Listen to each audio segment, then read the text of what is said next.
«Ну что, подружка?» — тихо проговорил он, ласково почесывая овчарку за ушком. «Сегодня у меня свадьба. Представляешь?» Игорь проснулся затемно, в районе 5 утра. Наступил день, который он ждал, а может и боялся. Сложно понять самому. У изножья кровати уже сидела Лайма, старая овчарка с проницательными карими глазами.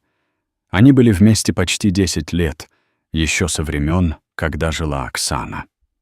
Пес тихо поскуливал, будто предупреждая о чем-то тревожном. «Ну не начинай», — усмехнулся он. «Алиса нормальная, просто не привыкла к псам». Хотя, может, дело вовсе не в привычке. Накануне она вновь обмолвилась. «Игорь, а может, Лайму пока к твоей маме отправим? На пару недель. Ну, медовый же месяц. Лайма остается», — отрезал он, не дав ей договорить. Алиса надула губы, но спорить не стала. Понимала, через собаку Игоря не продавишь. Кофе был горьким, руки немного подрагивали. Больше от нервов, чем от недосыпа. «Ты чего такой мрачный?» — спросила Марина, появившись на кухне. С детства они дружили. После смерти Оксаны именно она всегда была рядом. Все нормально. «Ага, видно же», — фыркнула она, сев рядом с Лаймой и почесав ей шею. «Только почему твоя собака до сих пор не на своей подушке?» И правда, Лайма все утро держалась возле Игоря, будто понимала, в воздухе витает что-то недоброе. «Просто ей тревожно», — буркнул он. «Ей? Или тебе?» Он посмотрел на подругу. «Марин, а ты как считаешь, я не ошибаюсь? Ты серьезно спрашиваешь меня, а не свою невесту?» «От нее я знаю, что услышу. А вот от тебя услышу правду». Марина помолчала, глядя на Лайму, и потом тихо спросила: «А ты точно ее любишь?» «Конечно», — поспешно ответил Игорь. «Она же красивая, умная, амбициозная. Это все не то, что я спрашивала». В машине ехали молча. На заднем сиденье Лайма. Игорь настоял, чтобы пес присутствовал на церемонии. «Ну зачем она там?» — в 3-й раз капризничала Алиса. «Что подумают гости?» «Пусть думают. Игорь, ну это неуместно. Свадьба все-таки, а тут собака. Лайма — часть моей жизни. Прими и ее, разберешь меня». Она ничего не ответила.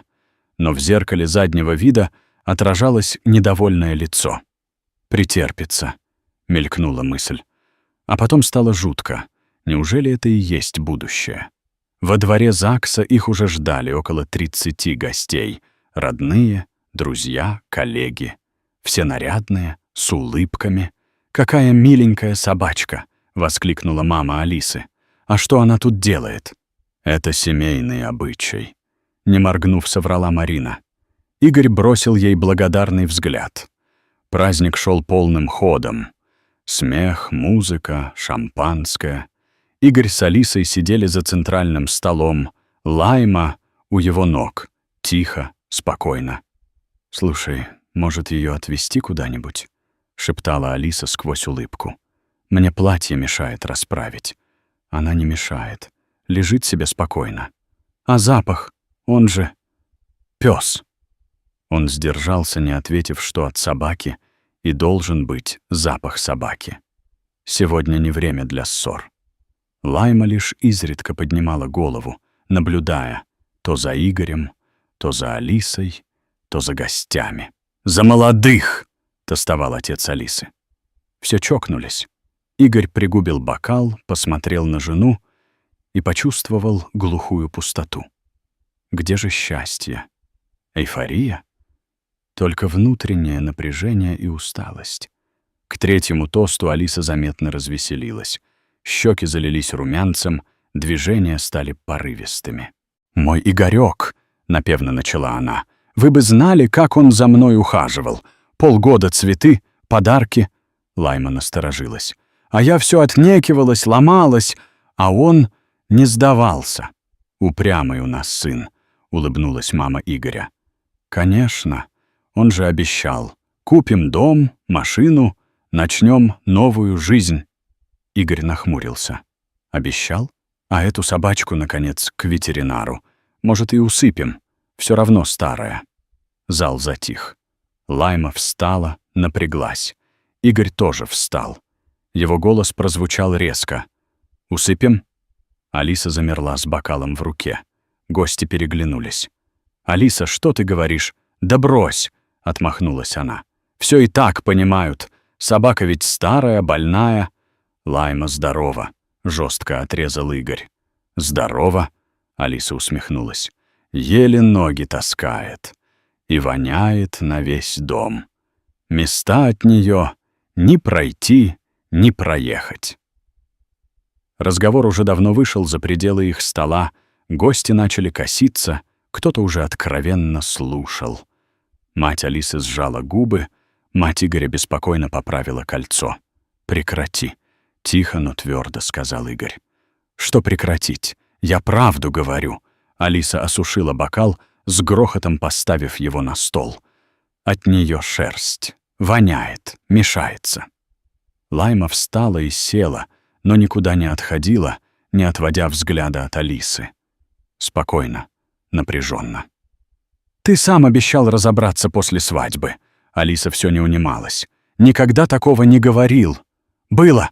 В мае. Я сказала или я, или эта псина. И ты промолчал. Это значит, Сэм согласился». «Алиса, прекрати. Нет, скажи. Пусть все слышат. Ты кого выбираешь, жену или пса?» Старенькая Лайма вдруг глухо зарычала. Без агрессии, но с предупреждением. Все вокруг замерло. «Вот!» — воскликнула Алиса. «Рычит на меня, неблагодарная тварь!» Она резко вскочила, отодвинув стул, и каблуком встала прямо на Лаймин хвост. Та взвизгнула и, действуя на инстинктах, схватила Алису за ногу. Не сильно не прокусив кожу, скорее как знак «хватит». «Ага!» — заверещала Алиса. «Она меня укусила! Это бешеная собака!» Шум, паника, испуганные гости. Кто-то вскочил, кто-то уже доставал телефон. Алиса схватила бутылку. «Ах ты, зараза! Сейчас я тебе покажу!» Мир на мгновение застыл. Игорь видел, как она замахивается. Видел лицо жены, перекошенное яростью. Видел, как Лайма поджалась, ожидая удара. Старый пес, который знал его боль, видел его слезы у могилы Оксаны, который всегда был рядом, радовался каждому возвращению. «Нет!» — рявкнул он, кинулся вперед и заслонил собой собаку. «Ты что, с ума сошел?» — взвыла Алиса. «Она же укусила меня, потому что ты наступила ей на хвост. Это случайно было. А бутылкой ты тоже случайно замахнулась». Алиса запнулась. «Я просто в шоке, от боли. То есть, когда тебе больно, ты бьешь слабых. Не неси чепуху, это при людях все происходит. При людях ты называла мою собаку тварью, требовала ее усыпить, а теперь чуть не ударила ее шампанским. Это тоже при людях». Гости замерли. Никто больше не пил, даже музыка оборвалась. И вот что я понял. Игорь поднялся, прижимая к себе Лайму. «Если ты сейчас готова ударить старую собаку, которая не может даже ответить, то что ты сделаешь со мной, когда останемся вдвоем?» Алиса побледнела. «Игорь, ты не можешь так. Это же просто собака». «Просто для тебя. Может быть. А для меня — семья». Он повернулся и направился к выходу. «Ты не имеешь права. Мы женаты. Значит, лучше уйти сейчас, пока не поздно». Сзади послышались шаги. Это шла Марина. Игорь стоял у парковки, крепко прижимая Лайму. Сердце билось в горле, руки дрожали. «Подожди!» — Марина догнала его. «Ты серьезно? «Я с ума сошел, да? Все бросил из-за собаки». «Не из-за собаки», — спокойно сказала она, «а потому что, наконец, увидел настоящее лицо». Лайма начала понемногу успокаиваться, уткнулась в плечо. Может, я погорячился? Она же испугалась. Просто среагировала. «Игорь», — она коснулась его плеча, «ты ведь видел, что у нее было в глазах, когда она замахивалась?» Он видел бешенство, жажду боли, желание отомстить. Гости выходили один за другим. К Игорю подошел Серега. «Ты не шутишь?» «Ни капли. Но деньги, праздник, все тут. И я теперь всю жизнь должен терпеть ради бюджета». Серега замолчал. Подошла мама. Красные глаза, растерянное лицо. «Что ты творишь, сынок? Я ничего не понимаю». «Мам, я не могу быть рядом с тем, кто готов ударить живое существо. Но ведь она...» Лайма укусила, потому что Алиса ей на хвост встала, а потом еще и бутылкой замахнулась. Что это вообще? Мама опустила взгляд. Пес молча стоял рядом. «Это же наша Лаймочка», — прошептала она. «Она никогда, никогда, а сегодня вынуждена была». С грохотом распахнулась дверь. Алиса вылетела на улицу, вся перекошенная, платье испачкано, глаза бешеные. «Вернись! Немедленно!» «Не вернусь», — ответил он просто. «Я тебе приказываю. Я твоя жена». «И? Мне плевать на твою псину!» — закричала она. «Пусть сдохнет!» Лайма зарычала. Тихо, угрожающе. «Слышали?» — закричала она. «Опять рычит. Она бешеная. Она чувствует твой яд», — спокойно сказал Игорь. «Животные в людях не ошибаются». «Ну, Игорёк...» Алиса изменилась. Говорила ласково, чуть не шепотом. «Ну зачем ссориться? Я была не права. Пусть собачка живет. Ну, максимум годик-два. Она старая. А потом? Потом заведем щенка. Породистого. А если это я стану старым? Тоже на замену? Да что ты такое говоришь? То, что ты сама только что произнесла. Лайма — моя семья. Если ты готова ее выбросить, значит, и со мной так поступишь». Алиса замерла. Поняла. Ни уговоры, ни угрозы не помогут. «Забирай свою старую шавку. Только помни, будешь один до конца жизни». Игорь посмотрел на Марину. Там рядом, с теплом в глазах. «Ошибаешься», — сказал он. «Я уже не один». «Что, она?» — крикнула Алиса. «Мышь серая? Тоже собачница?» «Да», — спокойно ответила Марина, «и люблю их всем сердцем». «Все подстроила, да?» «Нет», — просто молчала, «но больше не буду». «Надо было раньше говорить», — сказал Игорь.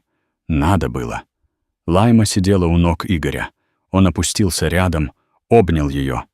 «Страшнее всего», — тихо сказал он, «что я чуть не прожил жизнь с чужим человеком.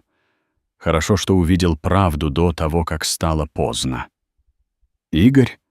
«Все, Алиса, конец». Он поднял Лайму, посмотрел на Марину. «Подвезешь?» «Конечно». И пока Алиса орала про позор, деньги и вендетту, они ушли. Сентябрь. Луч солнца, аромат кофе. Лайма носом в ладонь. «Привет, старая. Пойдем завтракать?» На кухне Марина с чашкой в халате. «Кофе готов. И Лайме я уже дала таблетки. Артрит, да. Но теперь ей лучше». «Спасибо». Игорь поцеловал жену. Жену. Расписались без гостей, просто вдвоем. «Помнишь ту свадьбу?» «Помню. Была псина, а стала семья. В парке с Алисой с мужчиной в дорогом костюме». «О, встреча», — хмыкнула она. «И эта псина еще жива?» Лайма посмотрела. «Без агрессии». Отвернулась. «Жива. И будет жить», — сказал Игорь. «Да когда?» «Пока положено. А мы рядом до конца». «У меня аллергия на собак», — пробормотал спутник. «Пойдем, Денис», — завиляла Алиса. «Жалко его», — сказал Игорь. «Почему? Узнает, убежит. А если не узнает, тогда еще жальче. Вечером на диване. Лайма дремлет на ковре. Ты не жалеешь? Нет. Ты мой. Лайма — семья. Даже если ее не станет, особенно тогда. Главное в человеке — отношение к тем, кто не может себя защитить. И листья за окном, и где-то тихий собачий лай. Через неделю мама с тортом и новой лежанкой. Тогда я думала, ты сошел с ума, а теперь ты прав. Погладила Лайму. Она сразу знала. Та сомосна не наша. Собаки всегда знают, улыбнулась Марина. Значит, их надо слушать. И Игорю показалось, Лайма улыбается.